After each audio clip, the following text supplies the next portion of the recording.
ಕೊಡಗಿನ ಕೊಡಗಿನ ಬೆಡಗಿ ಮಿಲಿಟರಿ ಮ್ಯಾನ್ಗಳು, ಝಾನ್ಸಿ ರಾಣಿ ಲಕ್ಷ್ಮೀಬಾಯಿ, ಪುಟಾಣಿ ಹೀರೋ ಇವರೆಲ್ಲರೂ ಕೂಡ ಸಿದ್ದೇಶ್ವರ ಬಡಾವಣೆಯಿಂದ ಈ ಕಾರ್ಯಕ್ರಮಕ್ಕೆ ಶುಭ ಹಾರೈಸಲಿಕ್ಕೆ ಬಂದಿದ್ದಾರೆ. ಇವರೆಲ್ಲರಿಗೂ ಜೋರಾದ ಚಪ್ಪಾಳೆಯೊಂದಿಗೆ ಪ್ರೋತ್ಸಾಹವನ್ನು ನೀಡಬೇಕಾಗಿ ಕೇಳ್ಕೊಳ್ತೀನಿ. ಜೊತೆಗೆ ಏನಾದರೂ ಆರೋಗ್ಯದ ಸಮಸ್ಯೆ ಇದ್ರೆ ನಮ್ಮ ವೈದ್ಯರು ಬಂದಿದ್ದಾರೆ, ಪುಟಾಣಿ ವೈದ್ಯ, ಚಿಕಿತ್ಸೆಯನ್ನ ಪಡ್ಕೊಳ್ಬೇಕಾಗಿ ಕೇಳ್ಕೊಳ್ತಾ ಇದ್ದೀನಿ.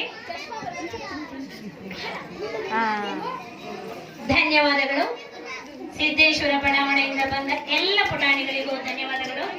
ಈಗ ನಂತರದ ತಯಾರಿ ಮೊಳಬಾಗಿಲು ಫಸ್ಟ್ ಅಂಗನವಾಡಿ ಕೇಂದ್ರ, ನಂತರದ ತಯಾರಿ ಸುರುಳಿ ಬಾಳೆಬೈಲ್ ಅಂಗನವಾಡಿ ಕೇಂದ್ರ. ಸ್ವಲ್ಪ ಬದಲಾವಣೆ, ನಂತರ ಸುರುಳಿ ಬಾಳೆಬೈಲ್ ಅಂಗನವಾಡಿ ಕೇಂದ್ರ.